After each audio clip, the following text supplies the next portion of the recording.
Godfather Death by Sally Nichols, illustrated by Julia Sarda.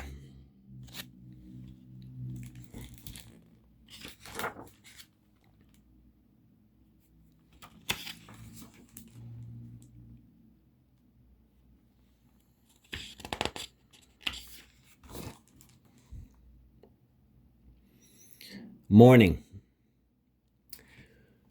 Once there was a poor fisherman.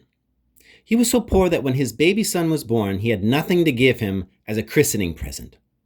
"What shall we do?" said his wife. "We must give him something," said the fisherman. "We may not have a gift, but we can find something better. I'm going to go out and walk along the cliffs, and I'll keep walking until I find an honest man to be his godfather." So he put on his warmest hat, and he wrapped himself in his warmest cloak, and he set out.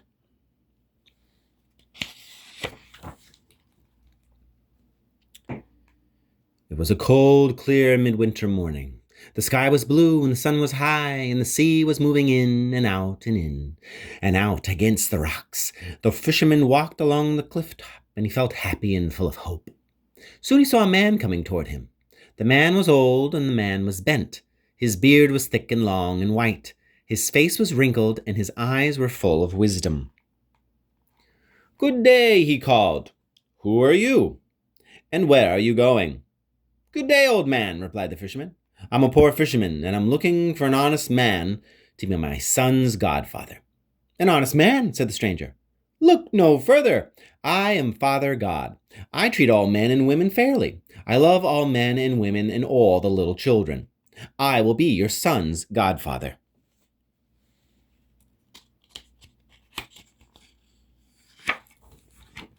Now, most people would be pleased to have God take especial care of their son. But the fisherman had had a bad year. His boat had hit a rock. There was a hole in his roof, and the rain dripped onto his bed. His baby son was cold, and his family was hungry. He was not happy with God at all. "You," he said, "treat all men and women fairly?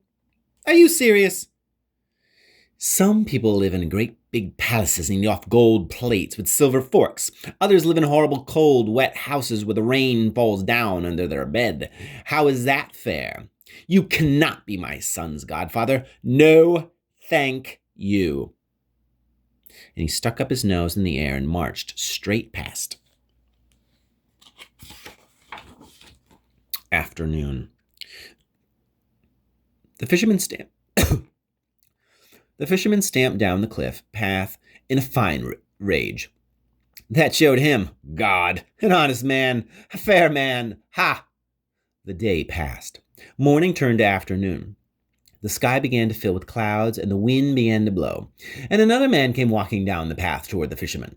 He was a young man, tall and handsome, with black hair and green eyes. He wore a bright scarlet cloak and yellow dancing shoes.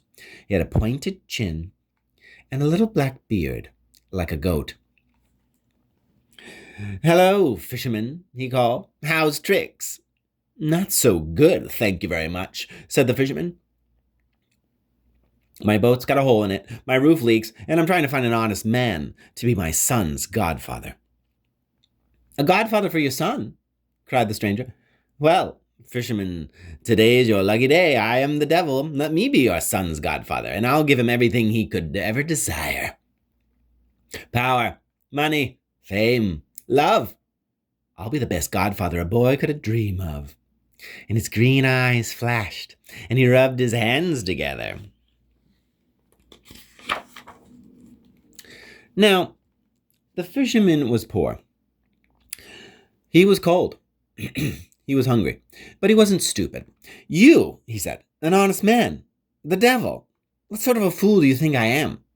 You love to make men and women unhappy. You're the wickedest, trickiest demon the world has ever known. Let you be my little boy's godfather? No, thank you." And he crossed his arms and he marched right past the devil. Ha! He walked and he walked and he walked. The sun began to set. The air grew colder. The sky grew dark. The moon rose over the water. The wind whistled and the seagulls cried, and the waves crashed against the rocks. The fisherman thought of pirates and wreckers and drowned sailors and ghosts and ghouls and goblins. He gave a shiver, and he pulled his cloak tight around his shoulders. And then he heard a sound. The sound of a horse's hooves on the path, and he saw a man coming toward him, a man riding a white horse. A tall man, wrapped in a long black cloak. His face was hidden in a great black hood, and over one shoulder he carried a long silver scythe. Closer he came to the fisherman, closer and closer. The fisherman could not run. He could not hide. He could only stand and wait.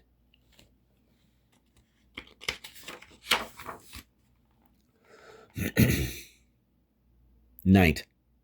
The man stopped his horse before the fisherman.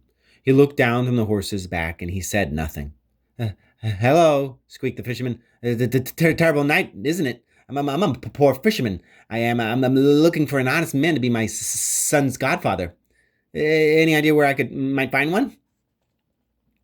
The stranger lifted his long white hands. The fisherman gasped. The stranger's fingers were made of bone. He lowered his hood, and the fisherman shuddered. Instead of a face, he had only a skull. Good evening, said the stranger. I am Death. I am the only honest man in all the world. To the rich I bring death.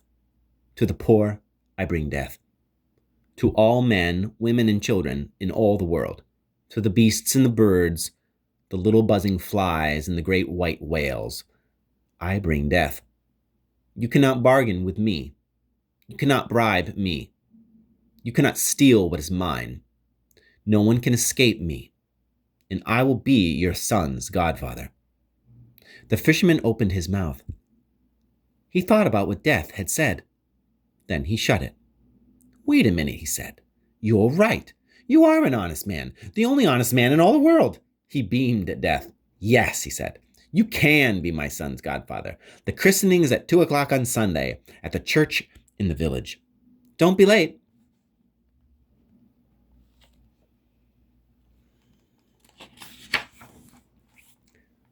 The gift. At 2:00 on Sunday, the fisherman and his family were waiting in the church. Everyone wore their best clothes, and everyone tried very hard to be polite to the baby's godfather. Known the family long? Asked the priest. Since the first man stood on 2 legs in a jungle, said Death. Oh, said the priest. Blimey, I've only been here since September. Death held the baby, and he swore to help raise him as a good Christian. Afterward, he went back to the house for the party. He ate the food. Everyone wondered where it went, but all were too polite to ask. He drank the ale, and he danced a strange and stately waltz with the dancers. He gave no gift to the baby, but after the party he went up to the fisherman and said, Come with me. The fisherman followed Death out of the little house and onto the beach. It was a cold night and the moon was high. Under the moonlight, the moving sea was all silver and silk. You are a poor fisherman. You are very poor, fisherman, said Death. Well, said the fisherman, I mean, we do our best, but yes, we are. How would you like to be rich? Said Death. Well, yes, said the fisherman, that would be very nice. A wealthy doctor, perhaps. A doctor, said the fisherman. Me? Don't be daft. I don't know anything about doctoring. Death put a hand into his robes and pulled out a bottle. He gave it to the fisherman. It was small and dirty and very old. Inside was a dark purple, evil-looking liquid. What is it? Asked the fisherman nervously. This, said Death. Water and blackberry juice. It's not important. This is my christening gift. With this bottle you can be the most famous doctor in all the land. How? Said the fisherman. You must do exactly what I tell you, said Death. When you go into a sick person's room, I will be there. If I am standing at the foot of the bed, They will recover. Give them the blackberry water and tell them any nonsense you want. They'll think you're a miracle worker. But if, when you come in, I am standing at the head of the bed, then the patient is mine and they will die. Then you must shake your head and say there's nothing you can do. Follow my instructions exactly, and you will make a fortune for my godson." "Wow," said the fisherman. He took the bottle from Death. "Thanks." The fisherman. The fisherman took Death's bottle and went to the nearest town. He stood in the market square and rang his bell. "I'm the greatest doctor in all the world," he cried. "With one glance, I can tell if a patient will live or die. Drink my medicines and you'll be cured." At first the people laughed, but one or two crept up to him and asked him to look at their loved ones, and quickly they found that he was telling the truth. If he said that someone would die, they died. If he said that someone would live, they lived. People began to talk. They sent messengers asking him to cure their friends and family. The fisherman traveled all across the land. He became very successful. He bought his family a big house by the sea, with a garden and lots of servants. Life was good, until the king fell sick. The king sent for the finest doctors in the city. They tried to cure him. They all failed. He sent messengers out across the country. One came to the fisherman's village. "All of the doctors in the land must come to the palace," he said. "If you can cure the king, you'll be given treasure beyond your wildest dreams. But beware, if you fail, his lord high executioner will chop off your head." "Hey," said the fisherman's friends, "you're the most famous doctor in all the land. Aren't you going to help?" "Oh," the fisherman said. "Oh, yes. Yes, definitely. I've got to go, and I'm very busy right now. Goodbye."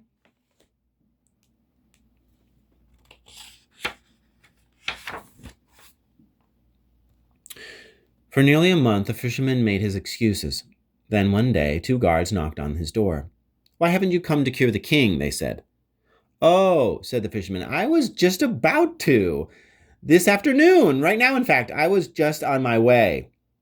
"Excellent," said the guards. And they took the fisherman, shoved him into a carriage, and drove him across the land to the king's palace. "Oh, goodness," thought the fisherman. "Oh, heavens. Oh, help. Oh, please, Father God. I'm sorry I didn't let you be my son's godfather. Please, Godfather God, please help me. Please let Death be standing at the foot of the bed." The guards took the fisherman to the king's bedroom. They opened the door. And there was the king, and there was Death, standing at the head of the bed.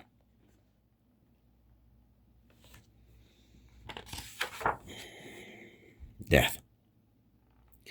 The fisherman stared at Death. Death looked down at the floor. "Oh, no," thought the fisherman. "Oh, whatever shall I do? Oh, why did I have to choose an honest man? What use is that? If I can't save the king, they'll chop off my head. But how can I save him?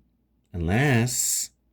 "Ah," he said to the guards. "Well, I see what your problem is. You've got the bed in the wrong place. That's what it is. Yeah, you want to turn the bed around. That's what you want to do. Turn it around so the head is where the foot is, and the foot is where the head is. Simple, yeah."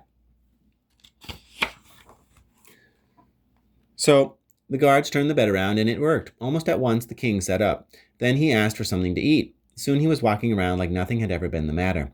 "What can we give you?" the guards said to the fisherman. "Gold, silver, jewels? Ask, and it will be yours." "Yes, yes," said the fisherman. He was looking at Death, who had not moved. "Lovely," said the fisherman. "Lovely, yes, thanks very much. Send them to my house, would you? There's only one thing I want right now. What I really want right now, more than anything, is a very, very fast horse." The fisherman's cliff top. The guards took the fisherman to the stables and gave him the king's own horse. The fisherman climbed onto its back and galloped away as far as he could. When the horse grew tired, he sold it and bought another horse. When that horse grew tired, he did the same again. He rode all through the day and all through the night. He rode and he rode and he rode. He rode until there was no land left, until he was standing on the edge of the cliff, looking out over the sea. He was back in his own village, where his adventures had begun. He stopped the horse and he looked around, and there beside him on the cliff path was Death. "Ah," said the fisherman. Yes, hello. Sorry about that. Bit of an emergency. No hard feelings, eh? Death put a bony hand on the fisherman's shoulder. Come, he said. And Death and the fisherman vanished. Death's kingdom. The fisherman blinked. The sea was gone, the cliff was gone. He and Death were standing in a huge black cave. All around them, above, below, before, behind, were candles. Some candles were tall and strong. Some were small and faint. Some had great long lengths of wax left to burn. Some had barely any.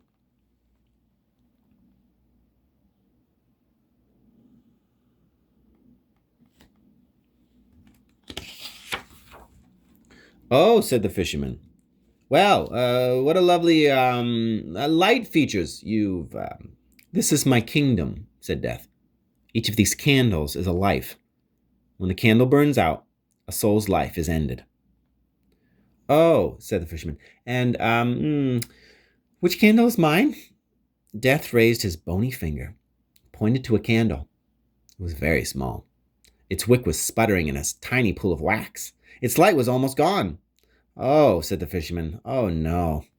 Oh, Death, save me. No, said Death, I will not save you. I am an honest man. Even if you are not. You gave the king a life that was not his to live. You must pay for it with your own. Oh, Death, pleaded the fisherman. Please do something. Look at that candle there. He pointed to the tall, thick candle, burning strongly beside his own. I've got an idea. I've got a wonderful idea. Why don't we just chop off a bit of the bottom of that candle and stick it to the candle on top of it? That person's got loads of life.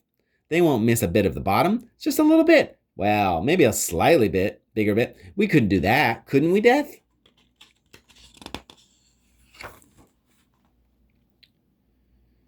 Death turned his hooded face toward the candle, but he did not speak.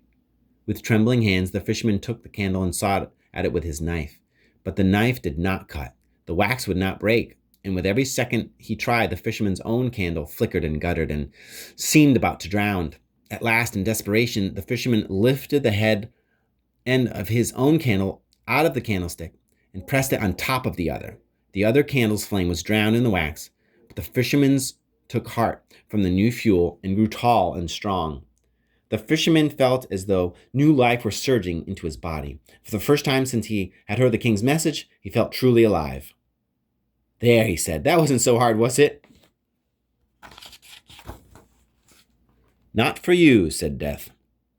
But I imagine it will be rather harder for my godson. That was his candle, you know. And the fisherman cried out in sudden grief and horror. The cave, the candles, and the figure of Death all vanished, leaving him standing there on the windy cliff top, alone.